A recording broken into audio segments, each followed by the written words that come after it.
Hello friends, आज मैं आपके साथ कॉमर्स का एक और टॉपिक लेके आया हूँ और टॉपिक का नाम है पब्लिक यूटिलिटीज। शुरू करने से पहले बता दूं कि इस चैप्टर के बाकी लिंक्स आपको इस वीडियो के डिस्क्रिप्शन में मिल जाएंगे। चलिए शुरू करते हैं। Public utilities are a special type of business undertakings which are engaged in the supply of essential public services in limited market area on a monopolistic basis. Simple words में public utility services वो services हैं, वो business undertaking है जिनकी जो supply होती है ज्यादातर इसेंशियल चीजों की होती है, मतलब जो इंपॉर्टेंट चीजें हैं समाज के लिए वो, और ये मोनोपोलिस्टिक बेसिस पे होते हैं। मोनोपोलिस्टिक मतलब तकरीबन इनकी मोनोपोली होती है और कोई जो प्राइवेट एंटरप्राइजेस हैं वो ज्यादातर इनके काम नहीं कर रहा होता। जैसे बिजली को सप्लाई करना, आजकल वो भी खैर प्राइवेट हो गया हुआ है, तो बेसिकली प्राइवेटली ओन्ड भी आजकल चाल चलन चल पड़ा है, डेवलप कंट्रीज में तो होता ही है। ठीक है, तो पब्लिक यूटिलिटीज वो सर्विसेज मानी जाती है, वो बिजनेस अंडरटेकिंग्स माने जाते हैं जिनकी सप्लाई होती है इसेंशियल चीजों की, जैसे गैस की सप्लाई, ठीक है, पानी की सप्लाई, जैसे बिजली की सप्लाई, एटसेट्रा एटसेट्रा। ठीक है, public utility includes supply of electricity, gas, water, communication and transport services or products which are absolutely indispensable for the community। मतलब वो सारी सर्विसेज जो पहले जब हमारा देश आजाद हुआ था तब तो गवर्नमेंट प्रोवाइड करती थी, मगर टाइम टू टाइम अब इतने सालों बाद ये प्राइवेटाइज हो रही हैं, मगर वो सारी सर्विसेज जो कि एब्सोल्युटली इंपॉर्टेंट है कम्युनिटी के लिए और उनको इग्नोर नहीं किया जा सकता। ठीक है, experience shows that competition is undesirable in these lines of activities because it leads to much social waste, hopeless duplication of plants and unsatisfactory catering of consumers needs।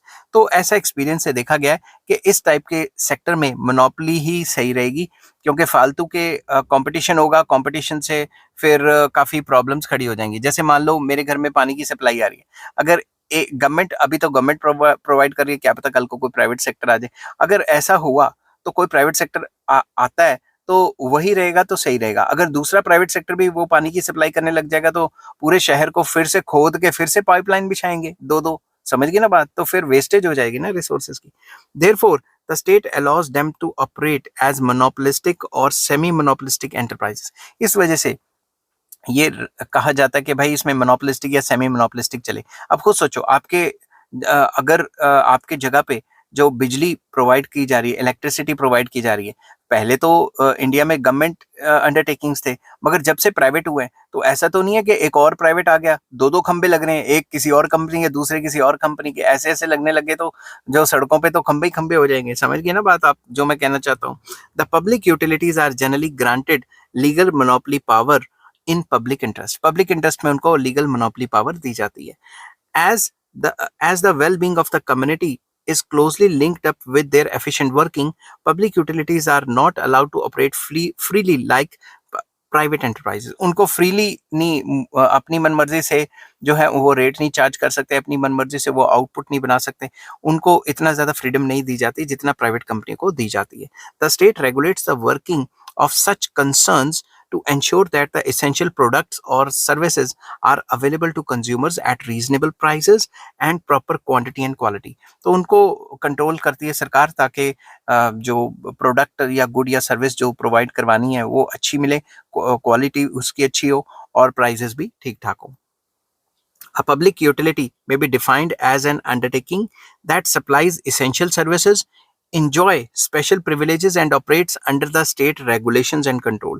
तो हम ओवरऑल पब्लिक यूटिलिटी सर्विसेज को ऐसे define कर सकते हैं कि it is a public utility को ऐसे डिफाइन कर सकते हैं, ये एक ऐसी अंडरटेकिंग है जो एसेंशियल सर्विसेज को सप्लाई करती है और स्पेशल प्रिविलेजेस होते हैं इसको ऑपरेट करने के लिए, और गवर्नमेंट इसको फुली कंट्रोल करती है। ठीक है, कंट्रोल मतलब रूल्स रेगुलेशंस के हिसाब से चलना पड़ता है, या तो होती गवर्नमेंट की कंपनी है या फिर अगर गवर्नमेंट प्राइवेट सेक्टर को बेच चुकी है तो गवर्नमेंट के रूल्स रेगुलेशंस होते हैं, उन्हीं के हिसाब से इस टाइप की कंपनी को चलना पड़ता है। नेक्स्ट आ जाता है फीचर्स और characteristics of a public utility company। A public utility concern possesses certain essential features which make it quite distinct from other type of business concerns। Some of the basic characteristics of public utilities are as under। तो इसके कुछ characteristics totally different है बाकी business concern से या business बाकी type के businesses से। तो कौन कौन से वो discuss करते हैं। Number 1, supply of essential services। तो public utilities हमेशा essential services, important चीजों को ही supply करती है। Public utilities are engaged in the supply of products or services which are indispensable। यहाँ पे मैं ऐसे कर देता हूँ, ठीक है। इंडिस्पेंसेबल टू द कम्युनिटी, जो काफी कम्युनिटी के लिए जरूरी है, इस टाइप की सर्विसेज या प्रोडक्ट सप्लाई किए जाते हैं। In the absence of these services the normal life of the community is dislocated. जो नॉर्मल कम्युनिटी लाइफ है, समाज में आमतौर पे जो जिंदगी है वो अच्छी नहीं रहेगी, ठीक है। इस टाइप की ये चीजें सप्लाई करते हैं। For instance, any disruption in the supply of water or electricity would create a great inconvenience to the general public. For example, अगर पानी बंद हो गया या इलेक्ट्रिसिटी बंद हो गई या कुछ हो गया तो ये तो इनकन्वीनियंस रहेगा ना, तो इस टाइप के काम पब्लिक यूटिलिटीज में आ जाते हैं। Therefore, it is necessary that these services must be supplied regularly, adequately and efficiently. इसलिए इस टाइप के जो काम है वो पब्लिक यूटिलिटीज के अंदर आ जाते हैं ताकि रेगुलर सप्लाई रहे और जितनी चाहिए एडिक्वेट उतनी रहे और एफिशिएंटली काम भी चलता रहे। Next, in elastic demand. इसकी जो भी पब्लिक यूटिलिटीज है इनकी डिमांड होनी है, ठीक है। Whatever may be the price, इनकी डिमांड तो होनी है। As the public utilities supply essential public services, the demand for their products and services is inelastic. मतलब डिमांड नहीं चेंज की जा सकती। पानी के बगैर थोड़ा ना रह लोगे, बिजली के बगैर, गैस के बगैर थोड़ा ना रह लोगे। In other words, the demand for their services, that is water, electricity, does not change substantially with the change in price. अगर prices change भी हो गए तो इनकी डिमांड में ज्यादा चेंज नहीं आएगा। अगर बिजली महंगी भी होगी तो बिजली तो चाहिए ना घर में, ठीक है ना। नेक्स्ट आ जाता है non transferable demand. The demand for the services of public utilities is non transferable. आप ट्रांसफर नहीं कर सकते। If a consumer is not satisfied with the services और rates charged by the concern, he can not change over the another concern unless he shifts to another city. मान लो मैं अपने इलाके में, जो गवर्नमेंट, अभी तक तो बिजली गवर्नमेंट ही प्रोवाइड कर रही है, मगर चंडीगढ़ में सुनने में आया है कि प्राइवेटाइज हो रहा है सब कुछ। अगर मैं सेटिस्फाइड नहीं हूँ तो मेरे पास कोई ऑप्शन ही नहीं है, मैं कोई और प्रोड्यूसर को चूज ही नहीं कर सकता। मैं किसी और शहर में जाऊंगा तो मेरे पास ऑप्शन चेंज होएगा। समझ की बात। नेक्स्ट आ जाता है हैवी फिक्स्ड इन्वेस्टमेंट। इस टाइप के काम में इन्वेस्टमेंट काफी ज्यादा रिक्वायर्ड रहती है। A large amount of capital expenditure is required for the establishment and operation of the public utility concern. मतलब पब्लिक यूटिलिटीज को बनाने में काफी ज्यादा पैसे की रिक्वायरमेंट रहती है। For instance, an electricity undertaking has to install generating plant, build up a network of cables and other apparatus for the distribution of electricity of the public. बिजली की अगर आपने पब्लिक यूटिलिटी खोल लिया तो बिजली का प्लांट खोलना पड़ेगा, तारें खोलनी पड़ेंगी, खंबे लगाने पड़ेंगे, बड़े चक्कर हैं इसमें। समझ की बात। Purchase and maintenance of plants, machinery and equipments need huge capital. इनको मेंटेन करने में, प्लांट को मेंटेन करने में, मशीनरी को मेंटेन करने में, स्टेबलाइजर्स को मेंटेन करने में बहुत पैसा चाहिए। Overheads constitute the major portion of the operating cost of the public utility concern. तो जो ओवरहेड खर्चा है, इंफ्रास्ट्रक्चर टाइप जो इसमें इस टाइप के काम में चाहिए, उसका खर्चा ही बहुत ज्यादा है। Therefore it is necessary to make the best and maximum use of installed capacity. इसलिए जो भी इंस्टॉल्ड कैपेसिटी है उसका फुलर यूटिलाइजेशन होना चाहिए। A public utility concern has also to maintain extra capacity to meet peak and uneven demand. तो उसके पास फालतू की जो कैपेसिटी है वो भी होनी चाहिए, ताकि अचानक से डिमांड बढ़ गई बिजली की, जैसे गर्मियों में बढ़ जाती है, एसीज वगैरह लग जाते हैं, ठीक है। तो इस टाइप की डिमांड को मीट करने के लिए उनके पास फालतू कैपेसिटी भी होनी चाहिए। नेक्स्ट आ जाता है local area of operation. A public utility concern is usually allowed to operate within a defined and limited area. जैसे एक सिटी में बिजली सप्लाई करनी है, पूरे इंडिया में थोड़ा ना करनी है। समझ की बात। तो जो भी पब्लिक यूटिलिटीज होती हैं उसको एक पर्टिकुलर एरिया में ही वो सर्विसेज सप्लाई करनी पड़ती है। For instance, a water supply concern provides services to a particular city or town and its operations are confined to particular area। वही बात है कि particular area में ही अपनी services देनी है। Therefore there is a little scope for the expansion of the market। वो कहीं और जाके नहीं बेच सकती अपना सामान, क्योंकि उसने तो उसी पर्टिकुलर जगह पे बेचना है, इसलिए एक्सपेंशन जो है उसका स्कोप थोड़ा कम रहता है। Next, very important, monopoly position रहती है। A public utility concern enjoys natural monopoly due to essential nature of its service. जो भी वो सर्विस प्रोवाइड कर रही है वो कोई और कॉम्पिटिटर तो है ही नहीं उसका। As competition is not desirable in the supply of essential public services, only one concern is allowed to operate in a particular area. मैंने ये पहले भी समझाया था कि इस टाइप की पब्लिक यूटिलिटीज में कंपटीशन को अवॉइड किया जाता है, कंपटीशन को नहीं क्रिएट किया जाता। एग्जांपल, अब मान लो मेरे घर में बिजली का कनेक्शन अभी तक तो गवर्नमेंट दे रही है, अब प्राइवेटाइज हो जाएगा तो फिर ये प्राइवेट सेक्टर देने लग जाएगा। मगर अगर दो प्राइवेट कंपनी हुई तो दो दो खंबे लगाएंगे घर के आगे, कि इसकी बिजली की तार, उस कंपनी की बिजली की तार। और पानी में क्या दो दो नलके लगाएंगे और पूरा का पूरा शहर खोद के अंडरग्राउंड नलके सेट करते रहेंगे। खुद सोचो कैसे पाइपें सेट करेंगे। तो इसलिए मोनोपोली जो है वो एंजॉय की जाती है और मोनोपोली को ही रखा जाता है.